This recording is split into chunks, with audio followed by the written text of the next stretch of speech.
சுரேஷ் புது விருதகிரி குப்பம் முதனை விருதாசலம் இது வருங்க துப்பி ஓட்டம் கரெக்ட் பண்ணி வச்சு உள் ஃபினிஷிங் பண்ணி வச்சு இப்போ பாலிஷ் போட்டு காமிக்கிறவங்கிட்ட இது ஒரு துப்பி ஓட்டம் எப்படி இருக்கு பாருங்க. ஒரு சுரேஷ் முதனை விருதாசலம் புது விருதகிரி குப்பம் பாருங்க. தொப்பி ஓட்டம் எப்படி க்ளீன் ஆகிடுச்சு பாருங்க. இப்போ உள் பக்கம் பாலிஷ் போட்டு காமிக்கிறாங்க. தொப்பி பக்கம் ரெடி ஆகிடுச்சு. இப்போ அடுத்த பக்கம் ரெடி பண்ணிவிட்டு பாலிஷ் போட்டு காமிக்கிறேன். சுரேஷ் புது விருதகிரி குப்பம் முதனை விருதாசலம் தொப்பி பக்கம். சுரேஷ் புது விருதகிரி குப்பம் முதனை விருதாசலம் சுரேஷ் முதனை விருதாசலம் தொப்பி ஓட்டம் மட்டும் பாலிஷ் போட்டாச்சு. இப்போ திருப்பிட்டு வளர்ந்தல சரி பண்ணிட்டு அந்த பக்கம் பாலிஷ் போட்டு காமிக்கிறோம்.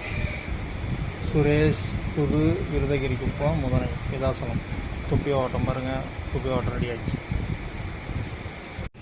சுரேஷ் புது